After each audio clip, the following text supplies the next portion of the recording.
Welcome, dear listener, to another gentle journey into the past. You are with me, the sleepy historian, and this is boring history for sleep. Here, we take the long and quiet road through stories of the past, soft-spoken history documentaries, bedtime relaxation, calm narration, and simple tales meant to soothe the restless mind. This is where boring history for sleep finds its place, where you can drift away with relaxing history to fall asleep to. If this kind of storytelling helps you rest, feel free to like the video and subscribe, but only if it truly brings you peace. And I would love to know where you're listening from and what time it is down in the comments.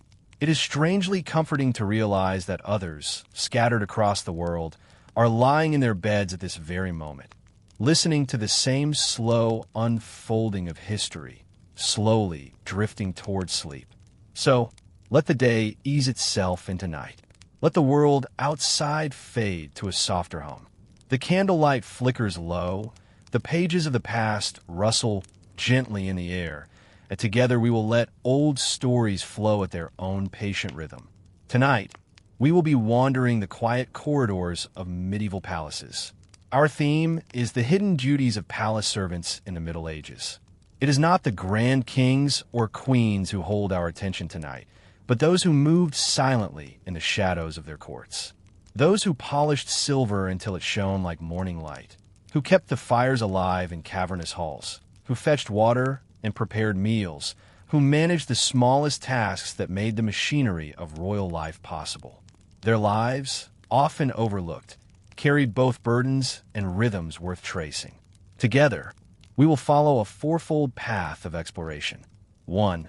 First, we will step quietly into daily life immersion, walking through the hidden routines of palace servants, waking, working, and resting within walls that were both magnificent and restricting.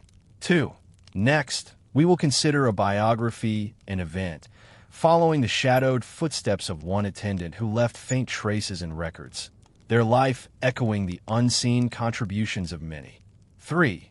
Then, we will explore mystery, archaeology, and culture, uncovering what excavations and manuscripts reveal about servant life, from the tools they used to the whispered traditions they preserved. 4. Finally, we will rise into contrast, looking at the social and elite world above them. The glittering, fragile life of kings and courtiers that their labor sustained, and how stark the divide was between those who feasted in Camelot chambers and those who served from behind the curtain. Each step will move with care and calmness, not rushing, but flowing like water through stone channels. And as you listen, imagine yourself walking slowly down long corridors, hearing footsteps softened by rushes strewn on the floor, breathing in the mingled scent of beeswax, wood smoke, and old stone. So if your eyes grow heavy, let them close. You do not need to follow every detail. The past will continue its story with or without your full attention. Whether you listen intently or drift gently into dreams, the tale will still be here, waiting. Dim the lights. Let the echoes of history soften into whispers. This is your time for quiet. And with that, let us begin. Imagine yourself in the earliest hours of a medieval palace morning. The world beyond the thick stone walls still lies in darkness, the fields stretching outward under a pale moon. The countryside is hushed, interrupted only by the faint crow of a distant rooster or the murmur of wind against shuttered windows. But within the palace, life stirs much earlier than most might imagine. Before the nobility rouses from slumber, before great feasts or council meetings unfold, the servants are already awake. Their lives are measured by bells and by duties, not by choice. In dormitories tucked beneath rafters, or in small stone rooms near the kitchens and stables, they rise to the quiet rhythm of necessity. Some servants sleep on pallets of straw, others on rough wooden frames, their blankets coarse but serviceable. The chill of the stone floor greets their bare feet as they move with practiced quiet, for the castle still belongs to silence at this hour. The first to rise are often the keepers of the hearths. Fires must be coaxed back to life from the embers of the previous night. Imagine the sound of iron pokers striking against logs, the gentle crackle of kindling catching, the gradual spreading of warmth into otherwise cold chambers. Without fire, food could not be prepared, light could not spread through the drafty spaces, and comfort would be absent from the waking day. Nearby, the water carriers shoulder their tasks. In some palaces, wells lie within the walls. In others, streams or springs must be reached beyond. Heavy buckets slosh as they are hauled back, leaving damp trails on the worn stones. The smell of fresh water mingles with smoke, wood, and the faint sweetness of straw. These small duties might seem invisible, yet without them, the grand halls would remain inhospitable. In the kitchens, another rhythm begins. The air is filled with the soft scrape of knives across wooden boards, the dull thud of pestles grinding herbs, and a faint sizzle as pans are set close to the flame. Bread dough, prepared the previous evening, is placed near the fire to rise. Servants move steadily, speaking in hushed voices, for their work must be complete before the masters descend. Elsewhere, chamber servants tend to the rooms of the nobility. They remove soiled rushes, those strewn reeds and grasses that cover the floors, and scatter fresh ones fragrant with dried herbs, sometimes lavender or mint. The faint perfume masks the odors of daily life, lending a touch of sweetness to otherwise stale air. Beds are straightened, clothing is laid out, and basins of water are prepared for washing. Every gesture is small, repetitive, almost invisible, yet each contributes to the illusion of effortless grandeur that surrounds the lords and ladies. The rhythm of these lives is one of anticipation. Servants live not for their own schedules, but for the needs of others. To be late with water, with fire, with food, or with garments is to risk reprimand or worse. Yet most of their duties pass without remark. They are designed to be unseen, to maintain the smooth surface of courtly life. Picture the scene as the palace slowly wakes. Shafts of early light seep through narrow windows, striking stone floors. The first noble voices echo in the corridors, their tones sharp with authority or soft with sleep. Servants bow, withdraw, and melt into shadows. Their own labor continues, repairing garments, polishing goblets, grooming animals in the stables. Even the smallest details matter. The shine of metal, the freshness of air, the warmth of food. It is easy to imagine the palace as a place of glitter and feast, but at its foundation lies the constant hum of unseen labor. This was the invisible scaffolding that allowed nobility to carry out their rituals of power, diplomacy, and pleasure. For every grand ceremony, there are hours of preparation by dozens of hands. For every banquet, there is chopping, cleaning, kneading, stirring, and carrying, often without pause. As you imagine this daily rhythm, allow your mind to wander. Feel the slow repetition of tasks, the sweeping, the carrying, the tending of fire, as steady and unchanging as waves against the shore. Nothing here is hurried. Nothing breaks the calm, even if in reality it may have been hard or tiresome. For our purposes, we linger on the softer edges. The glow of embers, the sound of buckets filling, the soft rustle of straw underfoot. These were the sounds that framed the hidden lives of palace servants in the Middle Ages. And so, the day has only begun. More duties await. But for now, we have settled into the rhythm of morning, into the quiet labor that makes the grand life of the palace possible. Deferential, words measured. Even laughter, when it appears, is quickly subdued, as though the palace itself prefers solemnity. In the kitchens, by the time the sun has risen fully above the horizon, the palace is alive with quiet but constant movement. Morning tasks fade into new rhythms, each servant moving almost invisibly through the cycle of duty. Imagine the palace corridors, wide and echoing, their stone walls hung with tapestries to soften both sound and chill. Through them pass figures carrying trays, buckets, bundles of linen, or ledgers of accounts. Few speak loudly, for the air belongs to hierarchy. Voices are hushed, the heart of preparation beats steadily. Fires are stoked higher, spits are turned, and the scent of roasting meat drifts upward into higher chambers. Large cauldrons bubble with broth, porridge, or stews. Bread, baked earlier, is stacked in neat rows, its crust crackling softly as it cools. Here, the sounds of knives, ladles, and spoons form a quiet percussion, the music of daily sustenance. Yet the kitchen is more than food alone. It is an entire system of labor. Scullions scrub pots until their arms ache, their hands reddened by lye. Cooks oversee every detail, their authority extending even to which spices may be used and in what measure. Pages run errands, carrying dishes from one chamber to another. And all of this unfolds in ordered silence, for mistakes ripple outward, reaching not just the servant at fault but their superior, and perhaps even drawing the displeasure of the lord or lady.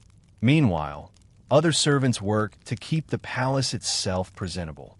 Floors are swept, staircases scrubbed, walls dusted.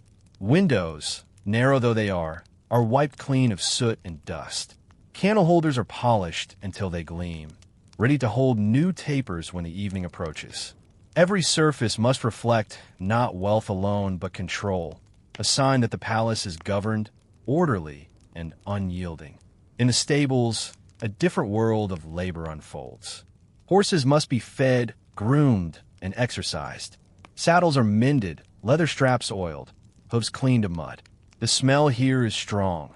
Hay, sweat, and animals, but to those who tend them, it is a familiar rhythm. For the palace cannot function without horses. They carry messages, pull carts, and serve the nobility in hunts and processions. Their care falls to grooms and stable boys, whose own lives revolve around the steady needs of animals more important than themselves. The midday meal approaches, though it is far from equal for all. Nobles dine in great halls under beams of oak and banners of heraldry. Servants prepare their tables with linen cloths, arrange trenchers of bread, and set cups of pewter or silver. They may bring forth dishes rich in flavor, meant to display wealth as much as to satisfy hunger. And yet, for the servants themselves, food is often plain. Thick bread, broth, perhaps a little cheese or ale. They eat standing or squatting in corners, their meals fitted between duties, a pause rather than a true respite. As the day continues, messengers arrive and depart, each carrying letters sealed with wax. Clerks sit at their desks, quills scratching softly against parchment, keeping accounts of grain, wool, coin, and tribute. Their work may seem less strenuous than hauling buckets or scrubbing floors, but it carries its own weight, the weight of accuracy, of responsibility, of being accountable for every tally. A single mistake in a ledger could mean shortages later or suspicion cast upon an entire household.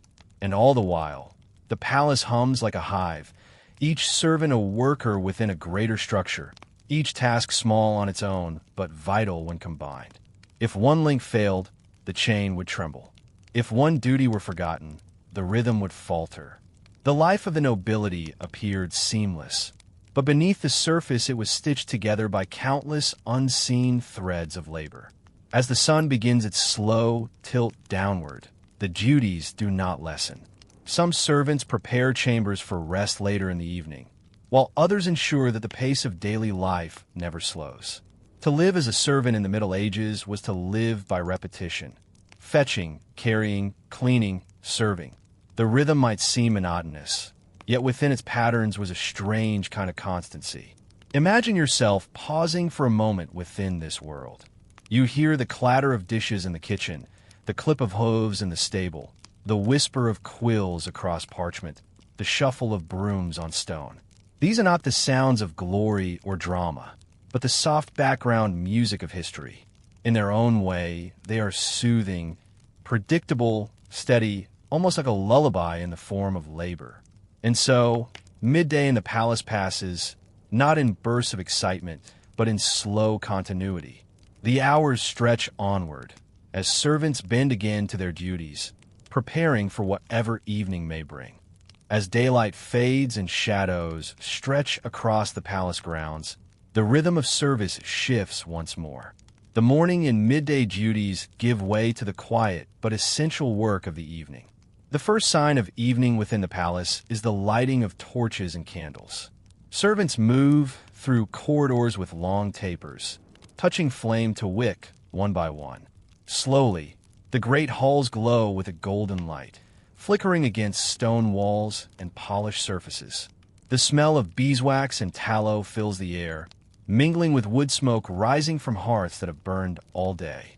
Imagine the hush of footsteps, the soft strike of flint, the faint crackle as flame catches. These are the sounds that prepared the palace for night. The great hall, where nobles dine, becomes the center of focus. Long tables are set, covered with linen cloths, smoothed by careful hands. Wooden trenchers, or, for wealthier courts, plates of pewter or silver are arranged with symmetry. Cups are polished until they gleam, ready to hold wine or ale. Servants carry in dishes as they are prepared.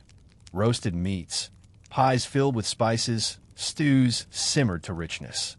Each plate represents hours of labor, most of which pass unseen once the food arrives at the table. For the nobility, the evening meal is a time of display. Minstrels may play quietly in the background, courtiers exchange words of wit, and lords or ladies conduct their affairs beneath a veil of ceremony. But for the servants, this is not a time of rest. It is the most demanding part of the day. They stand silently behind chairs, ready to refill cups, replace trenchers, or respond to a single gesture. They move swiftly, yet without drawing attention. Their success lies in their invisibility. Not all servants share this immediate proximity to the lords. In the kitchens below, the work continues. More dishes prepared, more pots scrubbed, more supplies fetched from storerooms. Scullions and kitchen boys work late into the night, their tasks unending until every dish is cleaned, every utensil put away, and the fires banked safely for morning. Theirs is the labor behind the curtain, unseen by the glittering world above. As the evening stretches onward, chamber servants tend to private rooms. Beds must be prepared, blankets shaken, sheets laid out smoothly. Basins of water are filled for washing before sleep. In colder months, braziers are brought into chambers, their coals glowing faintly, giving off a dry heat against the chill of stone.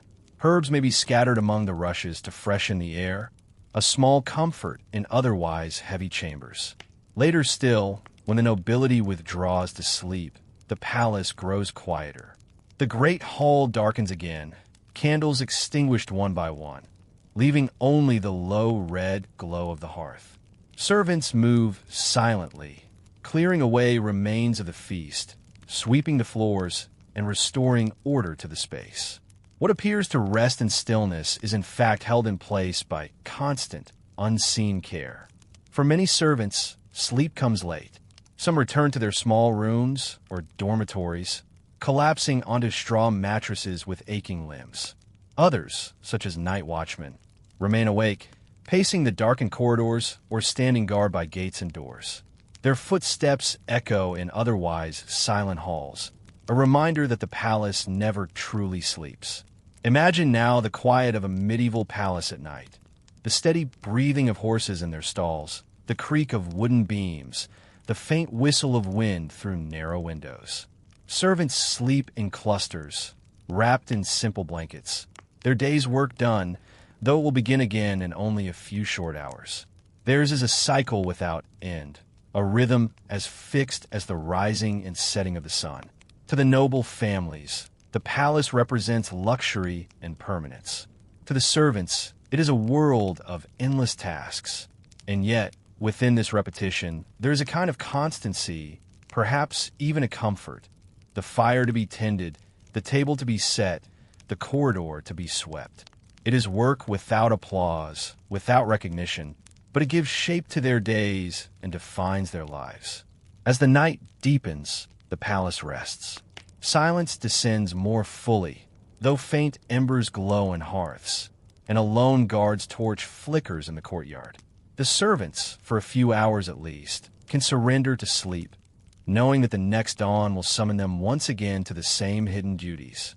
This, then, was the rhythm of palace life for those who served. A cycle of morning labor, midday constancy, evening demands, and nighttime closure.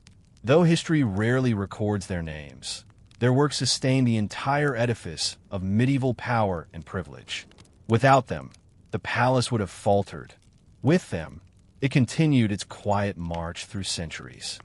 History rarely remembers the names of palace servants. They appear in records as shadows. A single word in an account book, a wage listed, a duty assigned.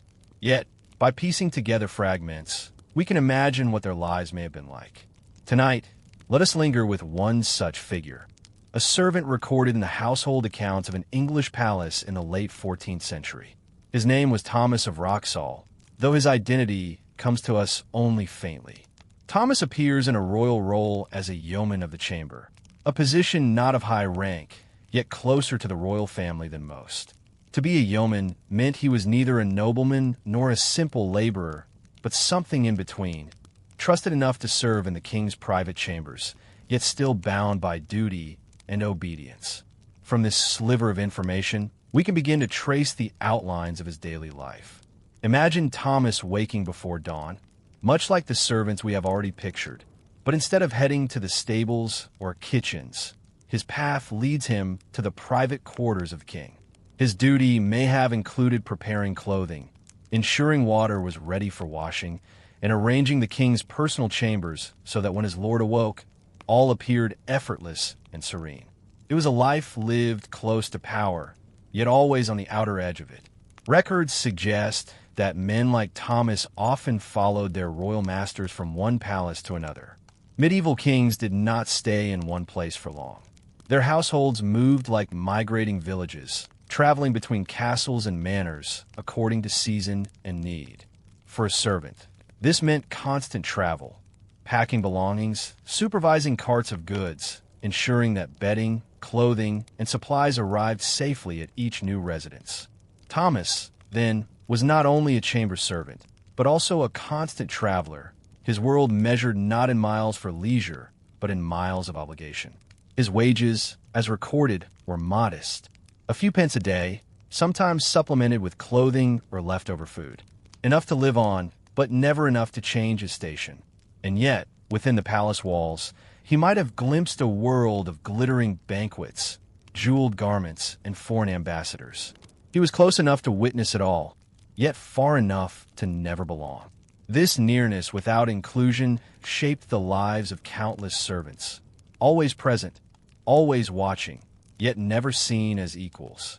Imagine Thomas during a feast, standing quietly by a doorway, watching his king laugh at some courtly jest, listening to the music of lutes and harps, smelling the rich scent of spiced wine and roasted meat. His duty might be to step forward at a signal, to refill a cup, to carry a message, to fetch a garment.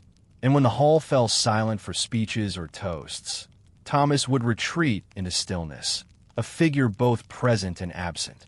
Beyond duty, his life likely contained small rhythms of his own. Perhaps he exchanged words with fellow yeomen, sharing the weariness of endless tasks. Perhaps he slipped away to the palace chapel for moments of quiet prayer, or to the servants' quarters where straw beds awaited. He may have written little, if at all, but his name survives in a ledger, proof that he lived, worked, and served in the shadow of kings. The life of Thomas reminds us that history is not only made by rulers, but also by those who enabled them. Without servants, the pageantry of royal life could not unfold. Without hands like his, the chambers would remain untended, the clothing unprepared, the journeys disordered. And though he remains a minor figure, his experience stands for many, men and women who lived lives of duty, half forgotten, yet woven into the fabric of medieval palaces. As we pause with Thomas of Wroxall, allow yourself to imagine walking quietly in his place, carrying folded garments, lighting a candle by a bed, opening a heavy wooden door at the sound of summons. Nothing hurried, nothing harsh, only the steady rhythm of service, repeated day after day in the long shadow of kingship. The life of Thomas of Wroxall, and others like him, was defined by constancy. but also by moments of challenge that shaped their experience in subtle ways. A servant's role was never glamorous, and though the rhythms of daily tasks gave a kind of structure, there were hardships woven into every corner of palace life. The first challenge was invisibility. Servants were present at the heart of royal life, yet rarely acknowledged. Their names seldom appeared in chronicles or letters, and when they did, it was often only in the margins. Wages received, rations granted, garments distributed. For Thomas, whose title was Yeoman of the Chamber, the most personal detail preserved about him is his place within a household role. To modern readers, this invisibility can feel like erasure. Yet for Thomas and his contemporaries, it was simply the shape of their existence, close enough to touch the velvet curtains of power, but destined to remain unseen behind them. The second challenge was endless obligation. Imagine serving in chambers during winter. The stone corridors bitterly cold, the fires difficult to keep alive, the breath of horses steaming in the stables. A servant's duties did not pause with the weather. Snow, rain, or chill, the palace had a function. And in summer, when travel increased, servants endured the weariness of long roads, carrying heavy trunks or managing the chaos of moving entire households. The palace was never truly still. It was a living body, and servants like Thomas were its muscles and sinews, keeping it in motion. A third challenge was discipline and hierarchy. The palace was governed by strict order. For Thomas, as for all servants, a misstep could mean reprimand, loss of wages, or dismissal. To speak out of turn, to mishandle an object of value, even to appear untidy, could bring punishment. The balance was delicate. He had to be invisible, yet precise, silent, yet attentive. His very survival depended on pleasing masters whose gaze was fleeting, but whose judgment was absolute. There were also moments of tension and uncertainty. A servant in the king's chamber was near to the affairs of state. He might overhear hushed conversations between nobles, catch fragments of disputes, or witness the anger of a monarch. Though he could not speak of what he heard, he carried the burden of being close to secrets.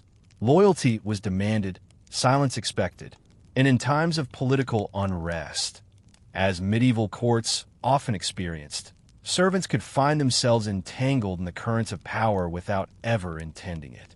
For Thomas, travel itself may have brought both weariness and opportunity. When the king moved from Westminster to Windsor, or from Eltham to Woodstock, Thomas would have traveled too. Each journey meant long days of preparation, rough nights on the road, and the strain of organizing supplies. Yet such travel also gave him glimpses of landscapes beyond his birthplace, of towns and villages he might never otherwise have seen. In his own quiet way, he became a witness to the kingdom, walking its roads, crossing its rivers, experiencing its breadth, not as a free man, but as one bound to duty. Perhaps the most profound challenge, however, was the fragility of life itself. Servants, like all in the Middle Ages, lived with the constant shadow of illness and accident. A fever, an outbreak of plague, or a simple wound could prove fatal. Records remind us that servants often replaced one another in quick succession, one name disappearing, another appearing in the same ledger line. Thomas survived long enough to appear in accounts across multiple years, suggesting a certain resilience. But even his story fades without resolution. At some point, his name is no longer recorded. Whether he left service, retired, or died, history does not say. And yet, for all these challenges, there were small points of dignity. To serve in the royal chamber, as Thomas did, was to hold a position of trust. He was closer to the king than many nobles ever were. He touched the garments worn by royalty, prepared the spaces where kings slept, and carried objects of value with care. In a world where proximity to power carried meaning, his life had significance, even if it was never fully recognized.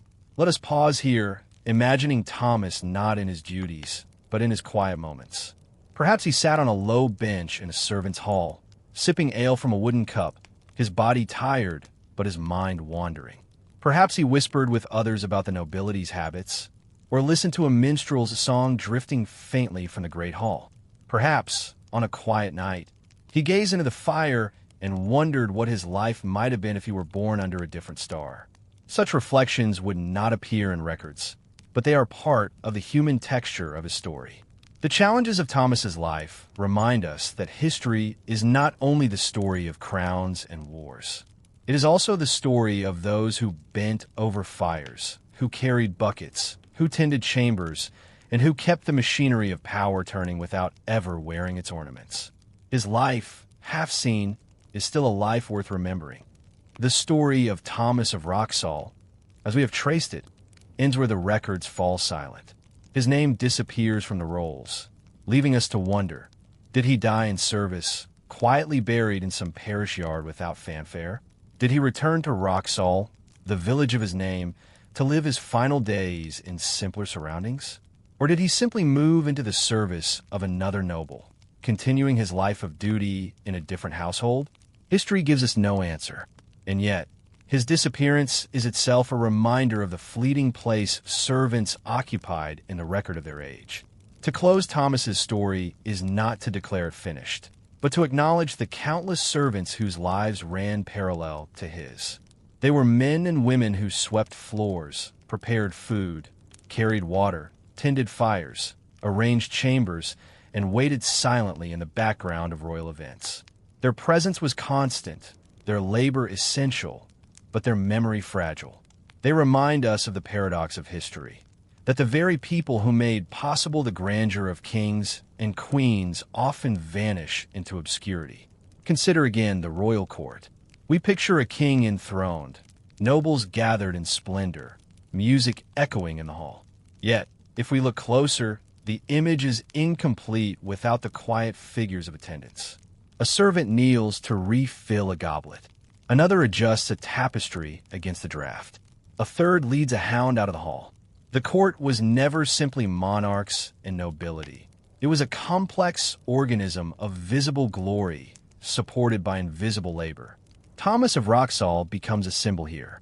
He is no longer only one man, faintly noted in an account book. He becomes a vessel for memory, the reminder that every palace required not just rulers, but also those who sustained its rhythm. Without Thomas, the king's chamber would go unprepared. Without servants like him, the banquets would falter, the journeys would stall, the machinery of kingship itself would grow brittle. And though his life may appear humble, we must remember the quiet dignity of service. To tend faithfully to one's duties, day after day, in an age where survival itself was precarious, carried its own kind of strength. We may be tempted to look back with pity, to imagine the lives of servants as nothing but hardship. Yet there is another lens, that of resilience, of small joys found in community, of meaning shaped through contribution. Thomas may have found satisfaction in a job well done, in the trust placed upon him, in the knowledge that he held a place, however modest, at the heart of a living court. We might picture his final years with gentleness. Perhaps he grew older within service, his back bent from long days of labor, his hands calloused from constant work. Perhaps younger servants began to look to him for guidance, seeing in his experience a kind of authority. Perhaps he carried with him memories of traveling across the kingdom, of seeing landscapes and castles most peasants never glimpsed. And when his time ended, perhaps it was marked not by royal proclamation, but by the soft mourning of those who had worked beside him, fellow servants who knew the worth of his life, even if the wider world never did. In this way, Thomas becomes both a man and a mirror. He reflects the hidden lives of thousands, even millions, across centuries, those who lived without glory, yet whose labor carried empires on their shoulders. If we listen carefully, his silence speaks. It reminds us that history is built not only by rulers, but also by the unnamed many, whose stories remain in the margins. So as we leave Thomas's side, let us linger for a moment longer in imagination. The chamber is quiet now. A candle burns low. The bed has been prepared for a king, but the servant's footsteps are what echo in the darkened hallway. He has completed his task and withdrawn, fading back into shadow. His work is done for the day, but the cycle will begin again at dawn. And though his name may fade from records, the impression of his life remains humble, steadfast, and human. When the written record falls silent, the stones, the soil, and the surviving objects often continue the conversation. If the servants of medieval palaces rarely appear in chronicles or royal charters, archaeology has uncovered faint but telling traces of their world. The hidden duties of these attendants are not only imagined. They can sometimes be glimpsed in the worn steps of a stairway, the discarded fragments of pottery, or the careful notes written in the margins of a household account. Imagine standing today in the ruins of a medieval palace, perhaps Eltham in England or the shell of the Louvre before it became the Great Museum. At first glance, what remains are the grand chambers, the banquet halls with high-arched roofs, the chapel with its echoing stone vaults, the painted chambers reserved for royal use. But look closer, and you will see smaller passages, narrow staircases, and concealed doors. These were the arteries of service, the hidden veins through which servants moved unseen, carrying out the countless tasks that supported royal display. Archaeologists have traced these servant corridors with quiet fascination. In some palaces, the floors bear grooves where heavy buckets of water or firewood were carried back and forth day after day, year after year. In kitchens, layers of soot cling stubbornly to walls, still blackened by the smoke of vast hearths. Shards of coarse pottery, unearthed in refused pits, tell of the bowls and cups used not by kings but by those who fed them. Even the smallest discovery, a bent knife, a worn shoe sole, offers a human presence, a reminder of individuals who left no written mark. One of the most intriguing sources comes not from archaeology, but from account books. These ledgers, carefully maintained by clerks, list the expenses of the royal household in painstaking detail. Wages for cooks, porters, and laundresses are recorded alongside purchases of candles, soap, and rushes for the floors. Here, in faded ink, we see the rhythm of palace life. An entry might note the purchase of 24 brooms for sweeping the chambers. Another records payment for the washing of the king's linen, 3 shillings. These tiny lines, written without flourish, open a window into the mundane but necessary labor that kept the court functioning. And then there are the written instructions, the ordinances of household management. These were documents outlining how a royal or noble household was to be run, with strict hierarchies of servants and officers. We learn that the grooms of the chamber were to rise before dawn to prepare the king's bedchamber, that the yeomen of the pantry must guard the bread and silver plate, and that the ushers were tasked with maintaining order in the great hall. These ordinances read almost like stage directions, reminding us that the palace was not only a home, but also a performance, and servants were the unseen actors ensuring the play continued smoothly. Sometimes, however, archaeology introduces an element of mystery. At Hampton Court, for example, excavations beneath the Tudor kitchens revealed not only the expected refuse of cooking, bones, broken pots, but also strange deposits, perhaps offerings placed to protect the hearth from misfortune. Small charms, carved bones, or even discarded shoes have been found hidden in walls or beneath thresholds, suggesting that servants carried with them superstitions and practices that never entered the formal record. These finds remind us that servants are not only workers, but also human beings with beliefs, hopes, and fears, shaping the unseen spiritual life of the palace. The culture of servants also emerges in less obvious ways. Songs sung while working, jokes whispered in the kitchen, stories passed along the corridors. Though almost entirely unrecorded, these were the fabric of community. Occasionally, a clerk would scribble a small doodle in the margin of a ledger, a smiling face, a caricature of a fellow servant, a sketch of a dog or a bird. These tiny drawings, centuries old, bridge the gap between then and now. They remind us that beneath the weight of duty, there was humor, mischief, and a shared humanity. When we walk through reconstructed kitchens today, where spits once turned endlessly before roaring fires, where cauldrons boiled with stews large enough to feed hundreds, It is easy to imagine the noise, the heat, the constant rush of activity. Servants hurried to chop vegetables, stir sauces, haul water, and clean vessels, all while the clatter of knives and the crackle of flames filled the air. Yet, from the archaeological fragments that remain, we see not only the grandeur of royal feasts, but also the humble traces of those who prepared them. In this way, archaeology and surviving documents work together to paint a fuller picture. Servants, often invisible in chronicles, left their signatures in other forms. In the grooves of stone, the soot on walls, the ink of a ledger, the lost trinket hidden in a floor. Each clue is like a whisper from the past, piecing together the hidden duties of those who walked the corridors of palaces long ago. And as we reflect on these traces, we begin to realize that the palace itself was as much their home as it was the king's.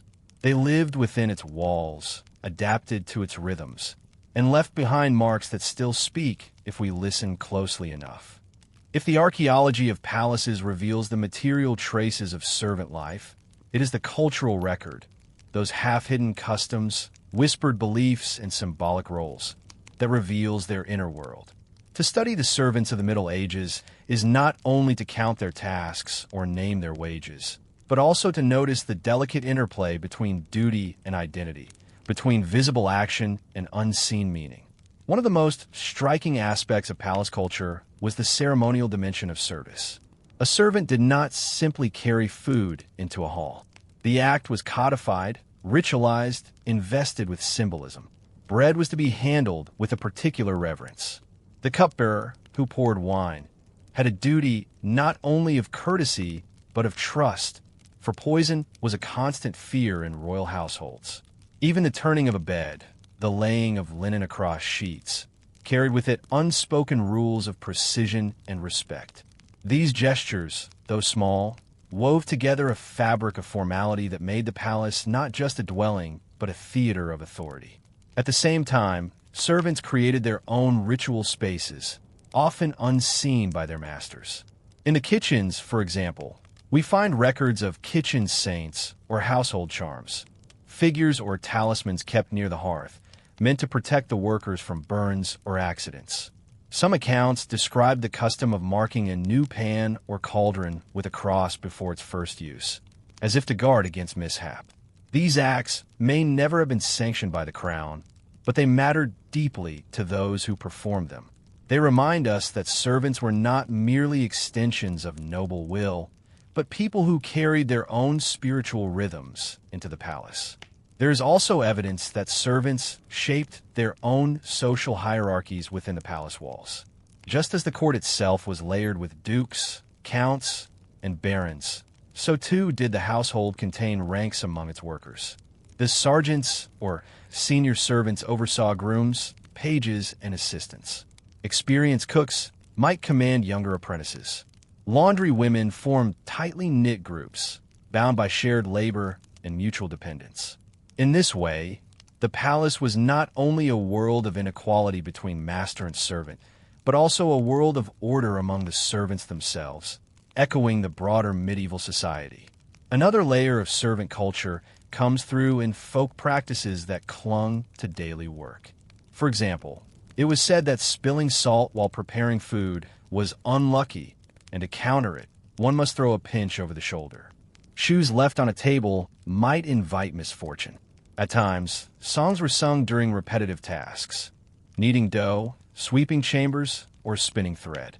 These fragments of custom, so ordinary that chroniclers rarely thought them worth recording, become visible only when we piece together scattered references in letters, ballads, or proverbs. Yet they would have been central to the servant's experience, offering rhythm and meaning to days that otherwise blurred into endless repetition. One curious cultural detail concerns the symbolism of clothing. Servants were often required to wear livery, garments in the colors of their master's household, sometimes adorned with a badge or emblem.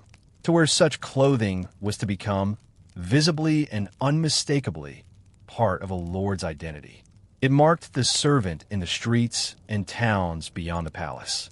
In this way, The servant's body itself became a living sign of noble authority, walking proof of wealth and power. But within servant culture, livery could also foster solidarity. To see another in the same colors was to recognize a shared position, a shared fate within the complex web of household life. Mystery also clings to the hidden passages and secret chambers of palaces. Archaeologists have identified narrow stairwells that connected kitchens to great halls, or concealed doors behind tapestries that allowed servants to appear and disappear almost magically. These routes were designed to keep labor invisible, to ensure that nobles enjoyed an unbroken illusion of order and abundance. Yet for the servants, these passages were their true domain. To them, the hidden corridors were shortcuts, shelters, and meeting places. In some sense, the unseen architecture of the palace belonged more to its servants than to its kings. Consider, too, the sounds that filled these spaces. The clang of pots, the shuffle of feet across rush-strewn floors, the distant chant of a chapel service drifting into a corridor. Servants lived in a world of layered soundscapes, both sacred and profane. One moment they might hear the solemn tones of a mass. The next, the raucous laughter of a feast. The next, the private gossip of their peers. In this blend of echoes, culture was not abstract. It was lived, embodied, and heard. Finally, it is worth remembering that the mystery of servant culture lies in its near invisibility. Chronicles rarely pause to describe what a laundress believed about her work or what jokes passed between grooms in the stables. And yet, the faint glimpses we do recover, from charms and walls, to doodles and manuscripts, to songs recorded in passing, remind us that the palace was alive with more than ceremony. It was alive with people who carried their own ways of seeing the world, ways that did not vanish simply because history failed to preserve them in detail. To lean in close to these whispers is to accept both the richness and the silence of the past. We do not always know exactly what a servant prayed when lighting the hearth, or what story he told a child before sleep, but we can be sure that such moments existed. And in those small acts, just as in the grand ceremonies of kings, the culture of the Middle Ages found its life. The more closely we examine the remains of medieval palaces, the more clearly we realize that their grandeur rested on two foundations: stone and service. Kings and queens may have commissioned the towers and halls, but it was the labor of countless attendants that breathed life into them, hour by hour, day by day. Without servants, the walls would have stood cold and empty, their echoing chambers lifeless shells. With servants, they became places of movement, sound, and routine. Archaeology allows us to follow the faintest of traces. The grooves in a threshold where boots wore down stone speak of countless footsteps. The soot clinging to a wall in a kitchen, centuries old, reveals fires that never ceased. Fragments of broken pottery hint at meals consumed not by nobles at glittering feasts, but by the workers who cooked them. Each artifact is modest in itself, yet together they form a chorus, whispering of the hidden world that once filled those walls. At the same time, culture infuses the silence of archaeology with color. We recall the charms tucked into walls to ward off misfortune, the songs sung in kitchens to mark the rhythm of work, the doodles scratched in margins of account books. These are not the artifacts of kingship, but of community, not of power, but of perseverance. They remind us that servants brought not only muscle and skill, but also imagination, belief, and humor into their lives of duty. If we pause to imagine a single day within the palace, using both archaeological evidence and cultural fragments, a picture slowly emerges. Dawn breaks, and the kitchens stir first. Smoke rising from great hearths, cauldrons set to boil, the clang of ladles and knives. In the corridors, grooms sweep rushes, ushers open doors, laundresses carry fresh linens folded neatly in baskets. Hidden staircases creak as servants ascend to chambers, preparing the spaces where nobles will later conduct their day. The palace is alive, yet much of this life remains invisible, its pulse felt only in the background. By mid-morning, activity reaches a steady hum. Servants move like threads in a tapestry, weaving order where there might otherwise be chaos.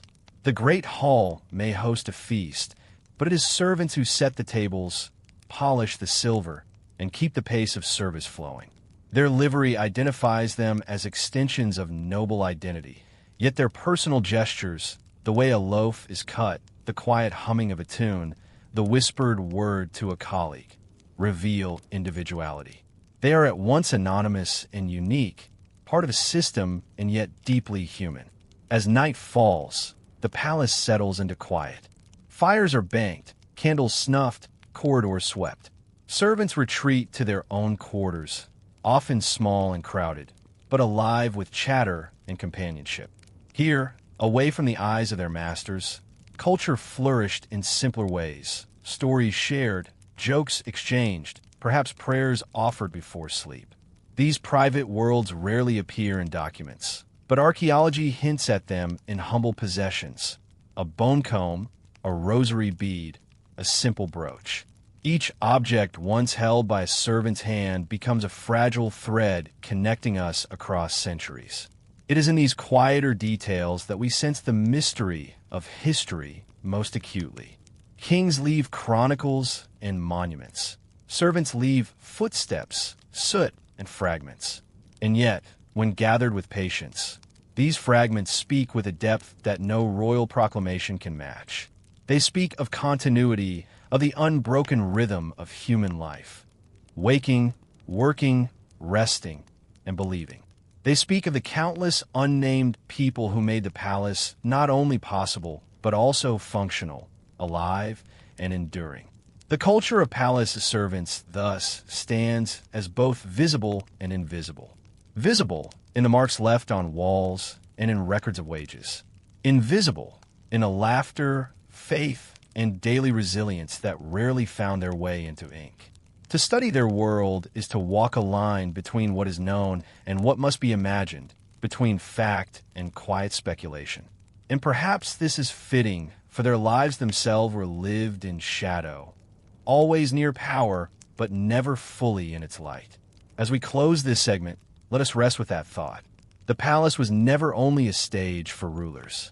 It was a place where hidden lives unfolded in parallel, where duty intertwined with belief, and where every unnoticed act contributed to the survival of kingship. Servants passed through narrow staircases and silent corridors, leaving behind traces too faint for chronicles, but too enduring for time to erase. Their mystery lies not in dramatic events, but in the simple endurance of their presence, a presence that remains woven into the very stones of the past. In the chronicles of medieval Europe, kings and queens occupy center stage. Their faces are painted in lavish manuscripts, their words preserved in charters, their deeds carved into stone. Their palaces were designed not only as residences, but as living symbols of wealth, authority, and divine sanction. Glittering halls, gilded thrones, and elaborate banquets reflected a world meant to impress visitors and proclaim dominion. To stand before a monarch was to encounter spectacle. And yet, within these same walls, servants moved quietly, enabling the machinery of grandeur to function. The contrast between rulers and servants could not be starker. For the nobility, palaces were stages of power. For the servants, they were places of labor. Nobles dined on roasted swan and rare spices imported from distant lands. Servants prepared these meals, but rarely tasted them. Nobles wore silks, velvets, and furs. Servants washed and mended them, often clothed themselves in coarse wool. The palace, then, was a world of dual realities, luxury above, toil below. One cannot underestimate the sheer distance between noble privilege and servant duty. A king or queen lived by ritualized performance. Each morning, their rising became a public act. Courtiers and attendants stood in carefully arranged order to witness the donning of robes, the washing of hands, the blessing of food. These ceremonies reinforced hierarchy, reminding all present of the monarch's semi-sacred status. By contrast, A servant's morning involved rushing through narrow passages, lighting fires, fetching water, or sweeping rushes, tasks that left little time for solemn ritual. Banquets capture this disparity vividly. In the great hall, nobles and honored guests sat at elevated tables beneath painted beams and glittering chandeliers. Servants moved among them, carrying trays, pouring wine, ensuring the rhythm of service did not falter. To the diners, the feast was a celebration of magnificence. To the servants, it was exhausting choreography. They remained visible but not central, indispensable but unacknowledged. When the last goblet was drained and the last song sung, nobles retired to chambers scented with herbs and lit with candles, while servants scrubbed floors and doused torches. The contrast extended beyond material conditions into the very fabric of memory. Monarchs and lords were immortalized. Their portraits survive, their tombs dominate cathedrals, their names echo in chronicles. Servants rarely left their mark. Few records preserve their individual stories. Most appear only as numbers in wage rolls or anonymous figures in marginal notes. This erasure underscores the hierarchy. Rulers shaped legacy, while servants maintained survival. Even architecture reflected this divide. Grand staircases led visitors towards staterooms, adorned with tapestries and gilded panels. Hidden staircases, narrow and dark, enabled servants to slip between kitchens, storerooms, and chambers without disturbing the spectacle. A guest might marvel at soaring ceilings, while a servant hurried through cramped corridors carrying heavy loads. The palace thus embodied inequality in stone, its very design reinforcing difference. Religion, too, underscored this contrast. Monarchs were crowned with sacred oils, their authority declared divine. Their chapels glittered with stained glass, golden chalices, and choirs echoing with solemn hymns. Servants might kneel in these chapels, but their experience of faith was shaped less by spectacle and more by humble devotion in private corners. Some carried rosaries carved from bone. Others whispered prayers before hearth fires. Both ruler and servant turned to faith, yet the forms diverged. Majesty above, humility below. And yet, despite these contrasts, their lives were intertwined. Nobility required the service of others to sustain grandeur. Servants, in turn, lived in the orbit of rulers, shaping their days without sharing their privileges. The palace was both a symbol of unity and of separation, a place where two parallel worlds existed within the same walls but seldom touched as equals. To study these contrasts is to see the medieval palace not as a single story of glory, but as a layered reality. It reminds us that history is not only about crowns and banners, but also about the quiet lives that supported them. Servants and nobles were bound together, each incomplete without the other, yet separated by walls of privilege and duty. Their coexistence forms one of the most striking paradoxes of the medieval world, that splendor depended upon unseen labor and power upon silence. To imagine the contrast between nobility and palace servants more clearly, one can step into the rhythm of their separate days. For the nobles, time unfolded with measured ceremony. Their waking moments were marked by layers of ritual. A noble might rise to the sound of soft bells or the quiet murmur of attendants. The chamber was perfumed with herbs or incense. Sunlight filtered through colored glass, and embroidered fabrics softened the walls. Servants had prepared the scene hours earlier. Rushes had been changed, garments laid out, basins of water readied. While the noble greeted the morning with dignity, the servants had already been hard at work, unseen and uncelebrated. Food illustrates the gulf between these worlds. For the nobility, meals were performances of wealth. Golden dishes carried roasted meats, delicate pastries, and imported fruits. Flavors were enhanced with saffron, cinnamon, and cloves, spices that cross continents to reach the table. For the servant, food was sustenance, plain and functional. Bread, porridge, and pottage were staples, while nobles sampled rare delicacies. Servants consumed leftovers or simple meals eaten quickly in between duties. The difference was not only in taste, but in meaning.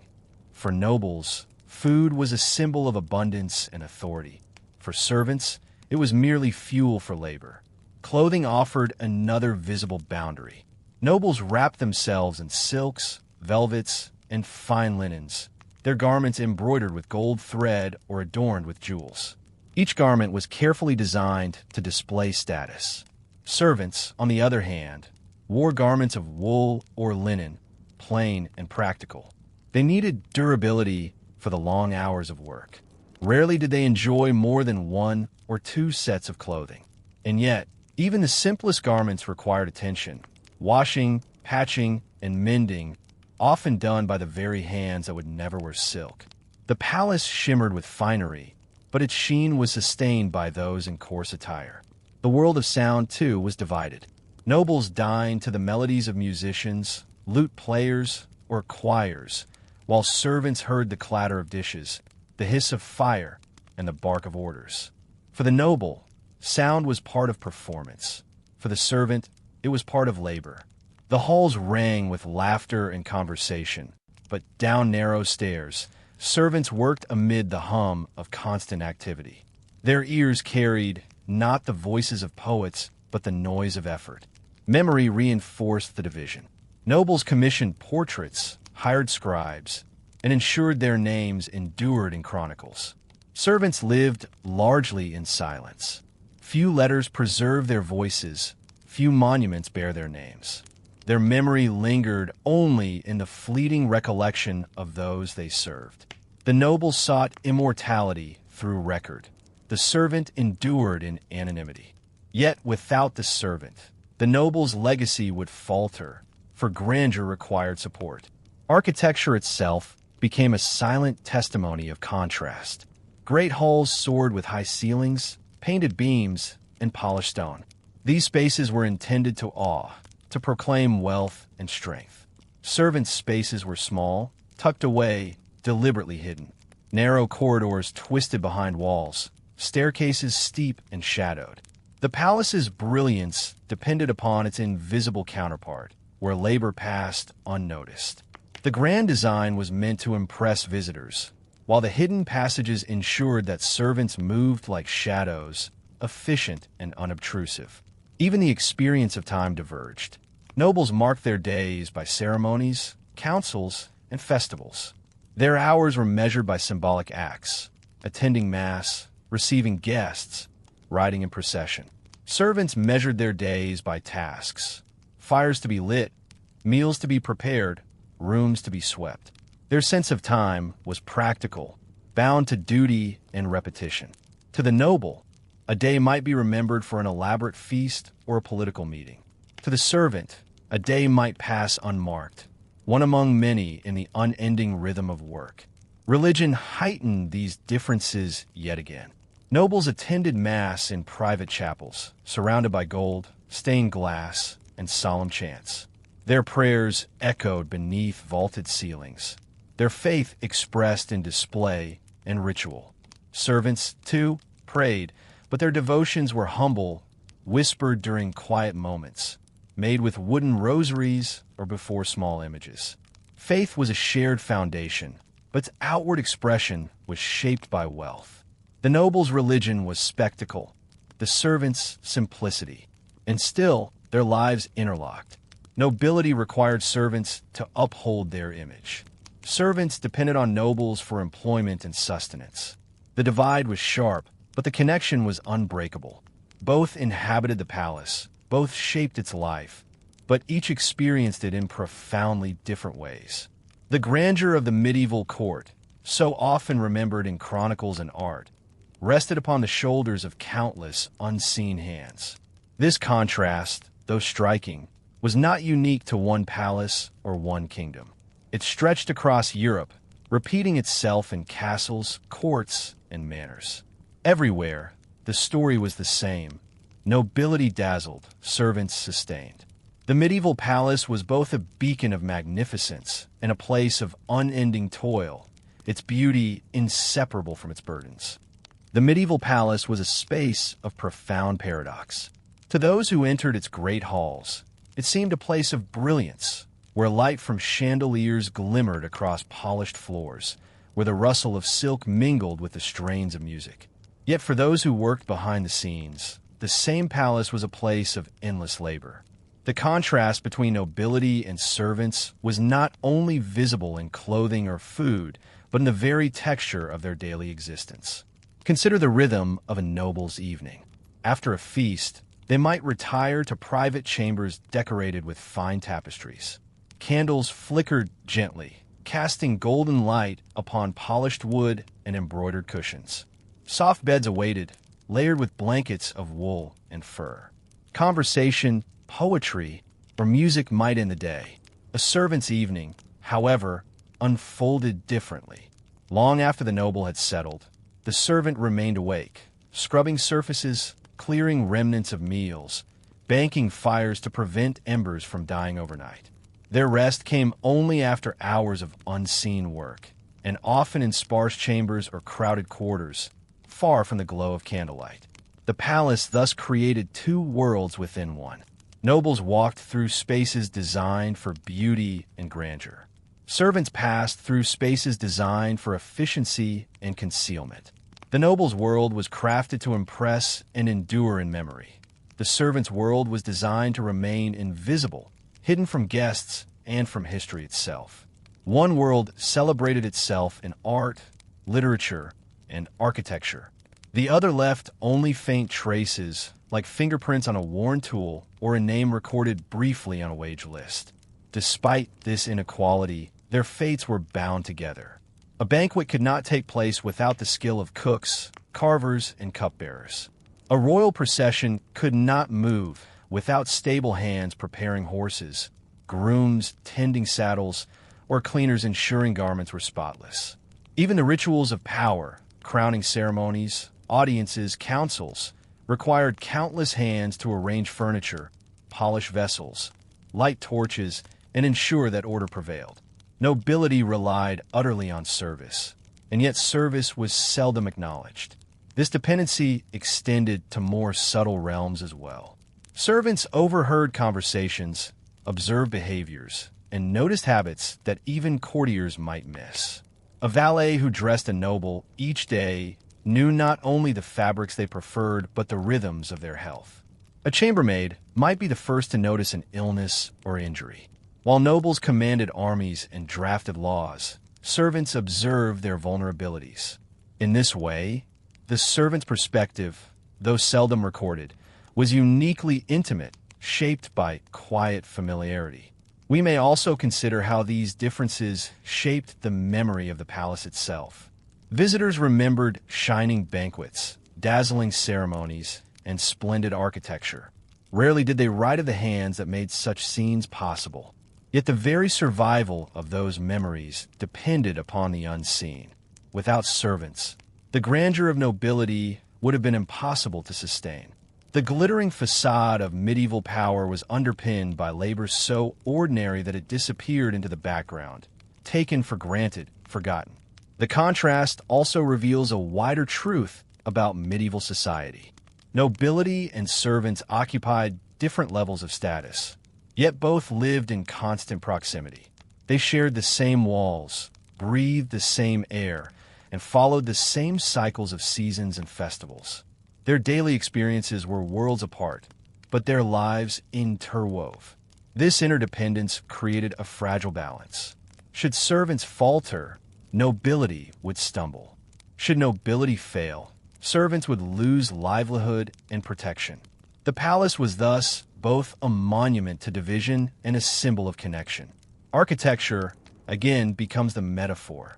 The nobles' chambers, adorned with painted ceilings and carved wood, rose above the servants' quarters, which were narrow and plain. And yet, both chambers relied on the same foundations. A palace could not stand without its hidden corridors and kitchens. Its beauty was not only in its splendor, but in the balance between visible grandeur and invisible support. It is tempting to imagine history only through the eyes of kings and queens, their crowns gleaming, their words echoed in chronicles. Yet when we pause to reflect on the silent labor that made their world possible, we gain a fuller understanding. History, after all, is not only the story of those remembered, but also of those forgotten. The servant's world may have been overlooked, but without it, the nobility's world would collapse into illusion. As this final segment draws together, we are reminded that the medieval palace contained not one story, but many. There was the story of nobles, marked by ritual, performance, and luxury. There was the story of servants, marked by toil, invisibility, and endurance. And together, these stories created the rhythm of palace life. To study them side by side is to see contrast, yes, but also to see connection. Two lives interwoven in a fragile balance that held the medieval court together. And so, dear listener, our journey through the hidden duties of palace servants in the Middle Ages comes quietly to a close. We have walked through corridors both grand and narrow, glimpsed the world of nobles framed in ritual and spectacle, and traced the lives of those who moved silently to sustain it all. From the kitchens where meals were prepared, to the chambers where garments were laid out, to the halls where banquets dazzled and spectacles unfolded, we have seen how labor and luxury existed side by side, each incomplete without the other. As we step back, the palace itself seems to fade into a dreamlike image. Its towers dissolve into mist, its great halls grow silent, its narrow passages empty. What remains is not noise or grandeur, but the quiet rhythm of life that pulsed within. Servants and nobles alike lived within those walls, breathing the same air, watching the same seasons turn. Their lives unfolded centuries ago, yet their echoes linger, reminding us of the delicate balance between seen and unseen, remembered and forgotten. The nobility left behind portraits, chronicles, and monuments. Their names continue to appear in history books and stories told across generations. The servants, by contrast, left few traces, their presence preserved in fragments of records or in the faint outline of tasks described but not named. And yet, without them, the grandeur of the Middle Ages would be but an illusion, a facade unsupported by real labor. Their silence is part of history too, reminding us that the past is not only about those remembered, but also about those who slipped quietly through time. Now, as you rest, you might imagine yourself wandering those ancient halls once more. Perhaps you walk down a grand staircase lit with torches, or pass through a hidden passage where servants once hurried. Perhaps you hear the faint echo of music or the soft shuffle of feet on stone floors. Then, slowly, the sound fades and all that remains is stillness. Let that stillness guide you toward peace. You are far from the noise of banquet halls, far from the weight of labor, safe in the quiet of your own space. The palace has served its purpose. It has carried you into a slower rhythm, where thoughts unwind like the dimming of candle flames. If this gentle storytelling has helped you rest, you are welcome to like this video and subscribe to Sleepy Historian, though only if it truly brings you calm. And perhaps, before your eyes fully close, leave a note in the comments. Tell us where you're listening from and what time it is where you are. It is a strangely comforting thought that others across the world are falling asleep to the same quiet tales, drifting together into rest, connected by history and by silence. So, dim the lights a little further. Let the stories recede. Let the echoes of the palace soften into dreams. And allow yourself, now, to drift away into sleep. Good night.